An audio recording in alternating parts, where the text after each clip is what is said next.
Encounter is brought to you by the Broome County Council of Churches, where we connect compassion with needs as we inspire growth with dignity. You'll find us in special places throughout the community. For those who remain hungry, we provide meals. For those who are challenged, we build wheelchair ramps. We comfort those who are ill, minister to those who are confined, and we remain an advocate for change and understanding on behalf of every element of our community. Connect and inspire. Encounter the Broome County Council of Churches. Good morning and welcome to Encounter. I'm your host today, Joe Sellepack. Every now and then you have some guests that are special. Today we have a couple of special guests. Cecil and Rita have been making their way through the Council of Churches on Facebook and doing all kinds of things. And today they're with us on Encounter. So welcome to Cecil and Rita, our elf on a shelf and our reindeer helper. So they've been driving forklifts. They've been helping sort food. They've been making friendly calls to seniors. They've been doing an awful lot. So if you're following us on Facebook, you'd be able to see Cecil and Rita in action. But they're going to be talking a little bit on Facebook about this show, which is going to be airing on December 23rd, and they'll be sharing all of their experiences being on the Encounter show on Facebook. So follow us on Facebook and take a look at Cecil and Rita. Do you have fun things that you do at your congregation together that kind of adds a little levity and joy? Well, a lot of that, the fun part really is with our youth and our children. Oh yeah? So love, especially during our worship service, we'll have children's time, and you never know what is going to come out of theirs when you start asking questions. Oh yeah, so that's for sure. I mean, kids are really known for that, aren't they? Oh yeah, oh yeah. Yeah, my guest today is Bob Clark. Bob's the pastor at First United Methodist Church in Chenango Bridge. Yes, thank you. So welcome to Encounter today, Bob. Well, thank you for having me. So why am I having you on Encounter today? Because there wasn't anybody else? You're the most recent guinea pig. What's happening at your church? Well, as you said, we're at First United Methodist Church in Chenango Bridge, which that is on 740 River Road, and it's actually Binghamton address. In fact, that's been part of our fun that keeps happening to us is when you pull up Google Maps will say that we are at 704 Chenango Bridge. It actually has the right physical address or the view, and it will take you to the church when you use the map, but it's not actually Chenango Bridge, it's actually Binghamton on River Road, and that's why it's 740. And basically we have been very active lately. Yeah. Since I got here last year, I first got appointed to this location. We have just one primary service at 10 a.m. on Sunday. We have basically Sunday school classes that are available from all the way from pre-K up to adults that are at 9 o'clock in the morning. Then we have our primary worship at 10 o'clock. And then after worship, we have a fellowship time, which is coffee hour. Also, once a month, we'll do what we call Welcome Sunday, where we'll have a potluck dinner where we just basically stay in fellowship together. And then, of course, throughout the week, there's all sorts of Bible studies and other activities that are going on. Also, at our location, we house Chenango Valley Nursery School. Right, so right. They have the one floor that is theirs that they utilize throughout the year. We are also, AA meets there 3 times a week. We also have Cub Scouts, Boy Scouts, 3 Girl Scout troops meet there at the facility. So it's also Meals on Wheels. It's a distribution site. So we're located geographically nice to be able to help support around the area. Sounds like a hopping place. Yeah, it is. It is. So you have anything going on for Advent? Right now, just our normal cycle for Advent. Normal cycle. Very Yeah. cool. Yeah. So we're also going to be talking about an event. Yes. So what's the big event happening in February? Well, that is, we've gotten involved because we've been focusing on switching to being more outward focused and trying to come up with how to serve outwardly. Because the first thing we had was we were trying to serve meals. So we figured that once a month we go ahead and do a community meal that everyone was welcome and invited to. But what we found out is the people that we were interested in serving through that couldn't get there. We were having it on a Saturday, the buses stopped driving, so we found that we were only serving a meal for ourselves. Right. And it's like, well, that really didn't work as an outward focus. And when we look at our demographics around our community, it's less than 5% that is at poverty or below. Right. So there really wasn't the food insecurity. So instead, what we came up with is this coming year, a brand new program that we got involved in, and it's called A Night to Shine, which is sponsored by the Tim Tebow Foundation. So nobody knows about Tim, you know, he's been here in this area and playing the Rumble Ponies, and unfortunately he's now been moved. He's going to be up at the Syracuse team, but he's still, right. So, but we are the host church for this, and it's the first time that this Night to Shine has come into this area. It has actually grown greatly. They started it 4 years ago, and there was only 44 churches, around 7,000 special guests, and a group of volunteers that have to do it. It's now grown to over 650 churches around the globe, and it is all done on the same night. It is February 8th, and it is from 6 to 9. And we will have 75 special guests, which they are basically anywhere from age 14 and up. And it is a night to shine where we can go and shine God's love on our special guests, which are those who are handicapped or some sort of disability. What's so nice about this program is it is out in the community. These 75 special guests get to have a prom. We're actually supplying and making available prom dresses, suits. When they get there, we'll have hair, makeup, also shoe shine. Right. They will get driven around in a limousine, dropped off at a red carpet, where they'll have people that will greet them through that. Right. And every single one of the special guests will actually be crowned as king and queen of that, because every single one of them is special to us. Right. And it's a way of, Tim Tebow got this started, and he looked at it, instead of it being a weekend, because as you notice it falls Valentine's weekend. So instead of it being a weekend that is about love, instead it is now about God's love and supporting those with special needs.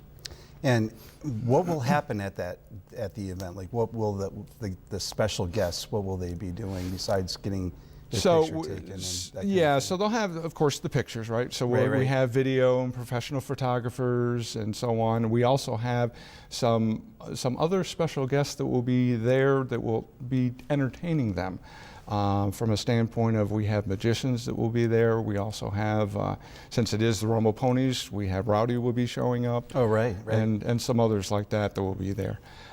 It is a chance, there will be a full, it's a sit-down meal. Right. Which will be catered, and we'll actually serve them at their tables. There's a DJ there, so there'll be the dancing, so it'll be just like a regular prom for them. Very cool. So you had said that this was a way of looking outward for the Yes. congregation. Can you tell us a little bit about how that process worked for the congregation to actually be focused outside of just its internal concerns to being more outwardly focused to the community? Well, one of the items that we found is we had to get back to the basics. So the church was having some internal difficulties. Their finances, numbers were declining because of the argument. Finances had dropped where they were borrowing from their capital budget, which took away their capital programs of things that, it's an older facility, so it needs to be repaired. And they had kept looking on this internal so much that they forgot why we were here. See, the church is probably one of the few, if only, organization that its sole purpose is to serve those who are not already in there, in part of the organization. Yeah. So it was trying to make sure that we got back to what God had called us to do, which the Great Commission out of Matthew said, "Go, therefore, and make disciples of all the nations," not come, right? And as you know how churches have changed over time. It used to be, when I was younger, it was when you came into town, that was the first thing you looked for is what was the church to become involved in, and especially if you wanted to do any business or anything in that town, you needed to be connected to the right church. Nowadays, though, it sure isn't that way. They're not going to come beat down the doors. In fact, that's probably one of the scariest things for someone to do is to come and be a visitor at a church because they have no idea what is the cycle, how do they worship, all those type of things. So we needed to be able to get out to where the people were. We had been doing a lot of outreach ministry, but a lot of our outreach was, we were providing food to the food banks, and we're doing things like that, or we're writing checks. That never allowed us to be able to connect with the community, with the people. So we realized that we needed to go and be in the community. And this night to shine, one of the things that happened is once we realized that we're doing 75 people, the foundation says they would really like it to be within our own church. Well, our church facility, our main fellowship hall, only holds 180 people.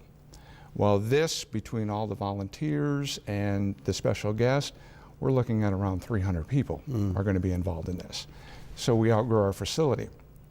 So we helped us to look out in the community, and we're actually having this is up at the Chenango Valley High School. It is going to be in their gymnasium. So they allowed us to go and rent that facility to be able to do this. And now we've got contacts both with the Chenango Valley High School as well as Chenango Forks High School. So this is one of the few times where Forks and Bridge exactly. So instead of them battling, because they are a rivalry in sports. In fact, when my grandson was here and he played lacrosse, and they were setting up what the schedule was for the games, he said, "Now this is the one game that we will make sure that we must win is when we play against the Forks." So it's, So my guest today is Bob Clark. He's the pastor at First United Methodist Church in Chenango Bridge. And we've been talking about a night to shine, but also talking about the vision of the congregation and how the vision has shifted. Yeah. So how did the church come to that realization that their vision needed to shift? Well, when they realized that they were having troubles and couldn't figure out how to get out of where they were, the Upper New York Conference has this program that has been made available to local churches. It's called Hand to Plow. And what it does is it brings in outside people and consultants to come in, and they have honest conversations with the congregants, with the congregation's leadership team, and they also look at the demographics of the community through Mission Insight. And through that, they help them to see that they had become so focused on this survival, I would say, that they forgot that they're serving a God that is not a God of scarcity, but a God of abundance. And so it allowed them to see this and realize. So part of what they did is this group is they did a visioning strategy, also coming up with what their mission was. And of course, their mission is we are people who make disciples for the transformation of the world, that's what I was saying back in the beginning, that our focus, the only reason the church exists, is to bring others to know Jesus Christ and have a relationship with Him. And out of that, so we came up with the vision statement. Was our vision for living out our mission is to be people who know God through faith in Jesus Christ, who grow in our experience and understanding of God, and go to live our lives guided by the Holy Spirit as we love and serve others so that they may come followers of Jesus Christ. And so all of our graphics and everything we put, so this is just one of our bulletin covers, and it has on it is the cross, and it's know, grow, go. We put it on our bulletin, so it's always before us and in front of us. We also, through that project and program, decided to, how are we going to do this outward focus? We also needed to adjust our organization so they could be more flexible, Right. and also hold people accountable for our mission. So everyone gets asked, your area that you're working in, how is your area making disciples? And how does it support it, and so on. So that way it's always before us. And it would seem to me as if, if the church's idea is survival, Yeah. that the committee structures and almost everything that revolves around it is, well, how do we get people to fill slots in a committee? Exactly. Rather than asking the question, well, how do we get this committee, or how does this committee move us into mission? That's a different kind of question to be asking, and it sounds like the Night to Shine idea came out of a outwardly focused committee. Yes, it did. And what was so nice? So, give an example. In the old organizational structure, somebody might be excited to hear about Night to Shine, and they would bring it first to the mission committee. The mission committee would decide whether they felt that was valuable or not, and then they would go and have to get approval from the trustees because you're using the facility. So then the trustees would have to meet and give approval. And then, of course, they would have to go to the finance committee to go and get the approval for the funding of this event. And then it would finally go to the church council to where they would say yes and put their blessing to the whole thing. Well, each time you're doing these committee meetings, it may be 4 or 5 months down the road before any action occurs. And it's either the person who came up with the idea or was excited about it, the excitement has waned, or we do the death by committee, or like with this, when this came and was brought to us, we only started in July thinking that this might be interesting because they had heard Tim Tebow talk at a local church, and that's where this excitement came about. Instead, what they got to do is the GO team, the one that was responsible for the outreach, it was the team leaders that got excited about this. They brought it to me asking, what do you think? And I said, well, let's do the application. Right. And the next thing we know, we're now going to be sponsoring this or hosting this. And in that way, too, there's a lot of it sounds like the church, from the church perspective, there's a lot of ownership in it because you've been investing so much energy in planning versus energy in debating what if. Yeah. Yes, So, the what ifs, and do we have the money to be able to do this? Right. And can we, do we have enough people that would actually want to get involved in it? And it's, yeah. And when you were talking too, I kind of thought it too about the difference between. So when you're in the survival mode and you're thinking about the possibility of the death of the congregation. Mm-hmm. So you're in survival mode. I think you forget the fact that the resurrection is the tantamount theological theme that you're supposed to be working on as a congregation. Right. So death isn't such a bad thing if it means the ending of a committee or the ending of something, because on the other side of it, there's always resurrection. Death and there's resurrection. definitely new life in this church. See, when I first got here last June, they were already around $22,000 in debt. And from their expenses. By the end of that 6 months, we were only $8,600 still in the red, but we had turned and fully paid our ministry shares. In other words, to the wider denomination, Yeah. we ended up supporting ministry around the globe. Also, we went from only spending in local outreach around $1,500 the year before to spending over $20,000 in local outreach activities. So it was a big change. Almost the amount that you were in the hole is what you're now giving away. Exactly. Wow, that's pretty cool. Exactly. And of course, this year we're fully in the black, and things are going well. And we have shifted. We have more outreach ministry activities that we're doing where our people get to go and actually serve. We're down at the Men's Rescue Mission. We cook a meal once a month there. and serve at the Men's Rescue Mission. We got involved in the Southern Tier Mobile Pack, where it's feeding hungry children and doing the food packing event. So there's more opportunity to be able to do hands-on and be able to meet the people that you're truly serving and trying to be with. And my guest is Bob Clark. He's the pastor at First United Methodist Church in Chenango Bridge. So the Night to Shine, again, the particulars of that event, can you share them with the audience again? Well, so it's an event that guests of the Night to Shine enter through the whole thing is complimentary. There is no cost to our guests. Right. So they will have a red carpet treatment. So there will be basically paparazzi. There will be other volunteers and so on that will be there just cheering them on as they're coming in. And are you looking for people from the? Oh yes, we're definitely volunteer? We have both. There's a Facebook page.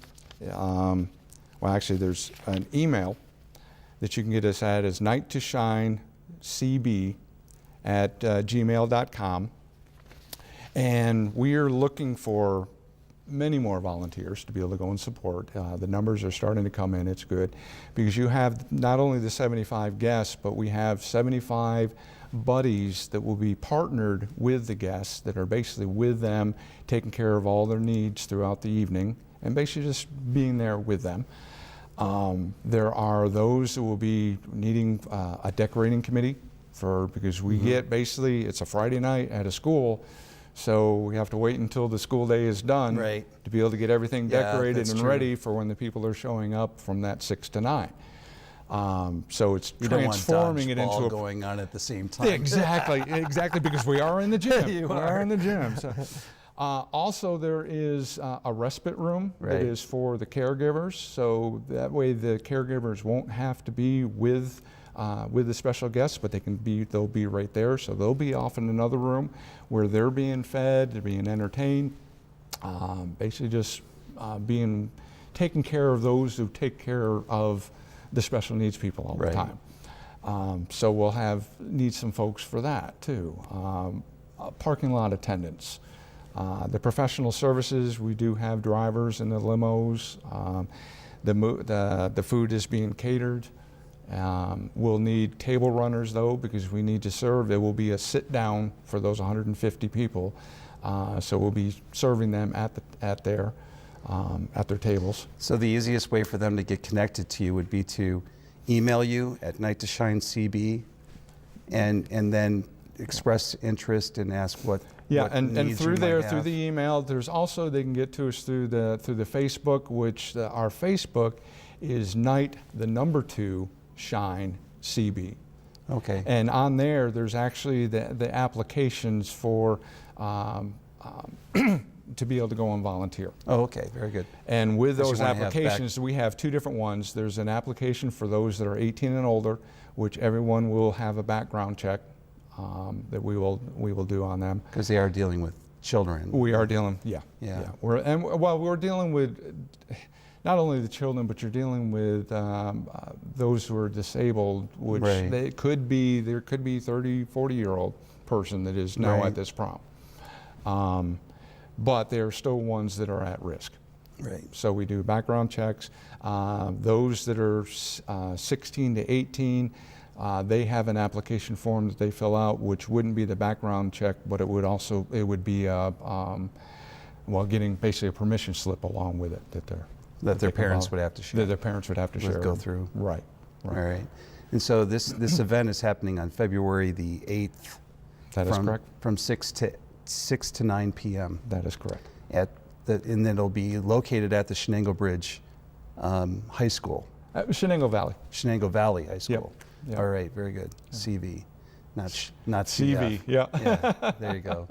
So, and as we've been talking too, this is really a part of the ministry of the church, and it sounds like it's exciting to you as a leader to be involved in this. Very much. And what is it about that kind of gets you excited? Because it sounds like it's just a seed, so to speak. One of the things that gets me so excited about this is that we've been trying to figure out, since I came here, one of the things I asked of our GO team, our outreach, and I've asked other leaders within the church is, what would happen if this church was not here tomorrow?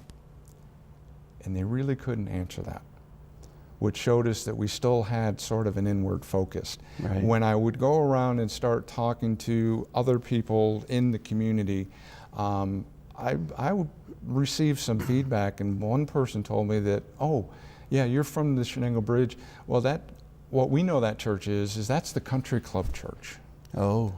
And it's like, okay, that is definitely a country club church would be one that is fully inward focused, only taking care of their own people and not really doing anything in the community.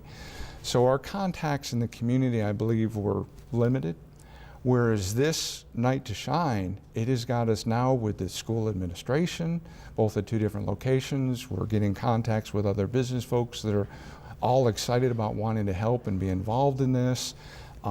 We're getting additional youth through the schools themselves that they're getting excited about it. So we're getting to meet them and work and have a working relationship with the community, but also the community is getting to meet us and know us and get to know our heart better. And that's an important thing. When you make that type of connection with the community, they know that you're invested and that you really like them. Yes. And when you're doing a country club church, it's not as evident that you are liked, right? Correct. So it sounds to me as if you're on the right track, and doing the work that you're doing. And I want everybody to keep your event about the Night to Shine that's happening on February 8th in prayer, as well as, you know, if they're interested, they can volunteer, and there are lots of ways through Facebook and through the email that they'll be able to get to that point. Yeah, and we're also, of course, still taking donations. Basically, we are figuring that this, we're estimating that the Night to Shine is going to cost us somewhere around $9,000, but we're Right. taking, people have been donating prom dresses, they've been donating suits, so that we can actually go and supply this to all our special guests. Well, thank you, Bob, for being on Encounter. And thanks to Cecil and Rita for watching along and being a part of this as well. So for all of you, I hope that you have a great Sunday.